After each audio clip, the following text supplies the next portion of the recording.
When I'm looking for topics for these videos, I often start by thinking about the advice I give most often in my one-on-one coaching sessions. Often this takes the form of anecdotes, and the story I tell most often is one from Neil Gaiman. Neil Gaiman had been invited to a conference full of artists, creators, scientists, discoverers, inventors, and on the second or third night of the conference he found himself at a music event.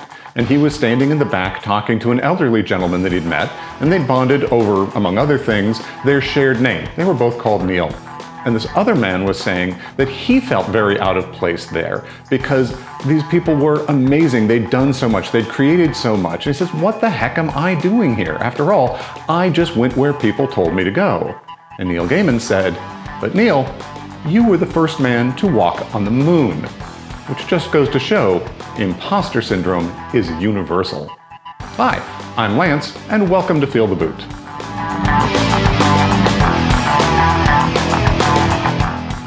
Imposter syndrome is something that I end up talking about a lot because it is a real problem for a lot of the founders that I talk to. But I think most of us are very reluctant to admit to it. We try to put forth an image of being super competent and on top of things and really building this amazing new company, while inside we're feeling like, wow, as soon as someone catches on, they're going to realize that I'm just a fraud.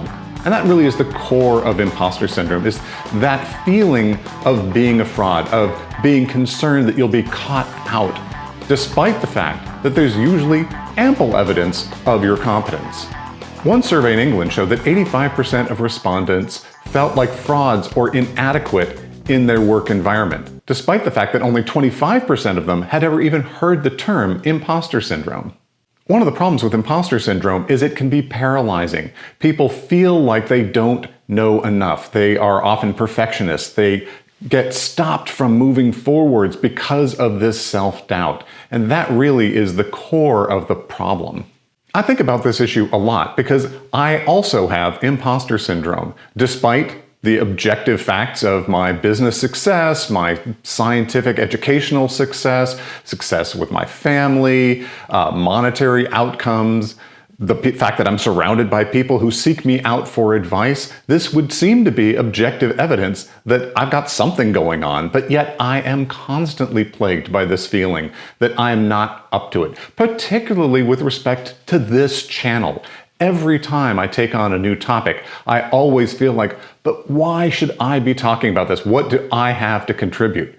Fortunately, when I put these out, I'm getting good response. People are saying, that was useful, that was helpful, but that really never makes that voice completely go away. But knowing about imposter syndrome and knowing that that's this sort of artificial thing allows me to tell that voice somewhat more effectively to go shut up. In many ways, I think that entrepreneurs are particularly vulnerable to imposter syndrome because they tend to be very high-achieving individuals. They set high standards. They're looking to do really big things in the world. They want to have big impacts. And the people they're comparing themselves to are the most successful people on the planet.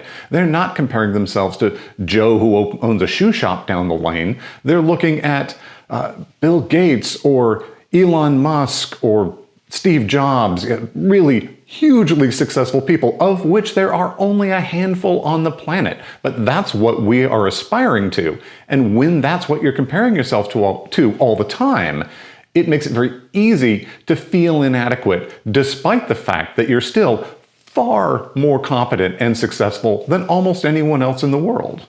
This also relates to the ability to actually have a realistic view of the world. I mean, think about someone who is on the opposite side of the spectrum, someone who has no doubts about their own competence.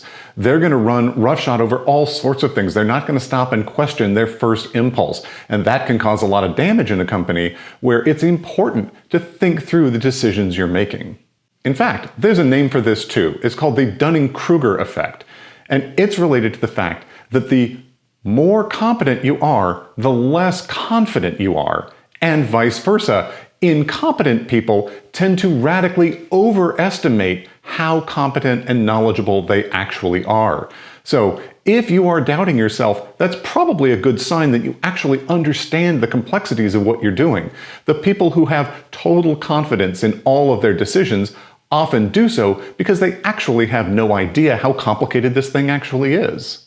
It turns out that incompetent people have a misunderstanding of themselves. They overestimate their own abilities, whereas highly competent people make the mistake of assuming everyone else is as competent and intelligent as they are, even when they're at the far high end of the curve. Again, I think this has to do with who we compare ourselves with. When you're only involved with other entrepreneurs or other academics, other very successful people, and that's the audience that you compare yourself to, and you're looking at the truly successful founders with amazing exits, you assume that everyone is like that, and that can make you feel relatively less competent. But that's not the reality. If you've decided to take on this course with open eyes, you are almost certainly very highly capable. I remember following this entire arc when I studied Kung Fu. When I first started, within the first 6 months, you learn some techniques, you learn how to hit things, how to throw punches, how to throw kicks, and I felt like a badass. I was almost wishing that someone would come jump me when I was walking down the street at night so I could use all these awesome techniques that I'd been studying. And then I learned more, and I got better at Kung Fu, and did more sparring. And the more I learned, the less confident I became. I realized how vulnerable I was to a lucky shot or someone else with some skill, or the chances of falling down, or they've got friends, or they've got a weapon. The more I learned, the less I wanted to get in a fight. Until after 10 years, while I felt very confident in my ability to do these things, I was certainly in much better shape than I'd ever been, more flexible, more coordinated, more able to do all of these fancy maneuvers. There's no way I ever wanted to use any of them. I think part of the phenomena is the more you know you don't know. To some extent, I think of what the area of knowledge as sort of a region on a sheet of paper, and the boundary is where you're interfacing with things you don't know yet. And the larger the area is on that paper, the longer the circumference line is going to be. So each time you learn something new, you actually expand the number of things that you know that you don't know. Now, of course, there are things that you don't know, and they exist out there in almost infinite numbers. But the larger your actual knowledge is, the more aware you are of the sheer number of things that you don't know. And that insight can make you feel a lack of confidence, but it's also a very realistic and accurate assessment, and helps you make much better decisions than someone who doesn't understand the scope of their ignorance. I think a lot of us just assume that if we can do something, it must be something anyone could do, and it must be fairly easy to do. And we underestimate the difficulty of these things. It reminds me of a joke from Groucho Marx. When he resigned a club, he said, "I refuse to belong to any club that would have someone like me as a member." So my closing thought on this is just always remind yourself, when you have these feelings of being a fraud or inadequate, or that you're going to get caught out, that almost all of us are feeling the same way all the time. Some of us have gotten pretty good at faking it, so it's not obvious that we feel that way, but most of us do. And you can leverage this in useful ways. It can help motivate you. It can help give you insight into making good decisions. It helps you question your first assumptions and make sure you dig a little bit deeper before you just go forward with that initial idea. It may also help you understand where, in fact, you have weaknesses, as we all really do. And when you're building your company, hire to fill those. Understand where your strengths aren't, and make sure that you bring in people to compensate for that. Because while you might be able to go from, say, a truly incompetent accountant to being merely a bad accountant, you could go from being an excellent engineer to a world-class engineer, or a fantastic manager to a superlative manager, and that's going to be worth much more. So go hire that accountant and focus on the areas of your true expertise where you're going to add the most value to the business.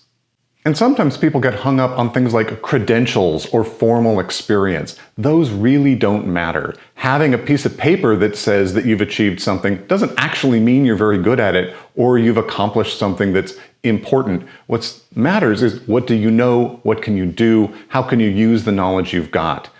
And I encourage you, be open about these concerns and your feelings with other founders. I think mutual support and discussion is really helpful. Knowing that other people share this can help give you confidence that it isn't something at the core of your being, but just an emotional state that you're going through that doesn't actually reflect badly on you. I think the more we're open and honest about this kind of thing, the better it is for the entire entrepreneur community. Thanks for watching this episode of Feel the Boot. I hope you found it useful and interesting, and if so, please, usual, like, subscribe, ring the bell, but most importantly, share this with other entrepreneurs in your community. The community of founders is incredibly powerful, and when we share our ideas and experience, it makes all of our companies bigger and better. If you find that videos aren't the best way for you to get this information, you can learn the same things on our website. All of these episodes are available as essays at feeltheboot.com, or you can listen to them on the go as podcasts through any of the usual podcasting services. Till next time, ciao.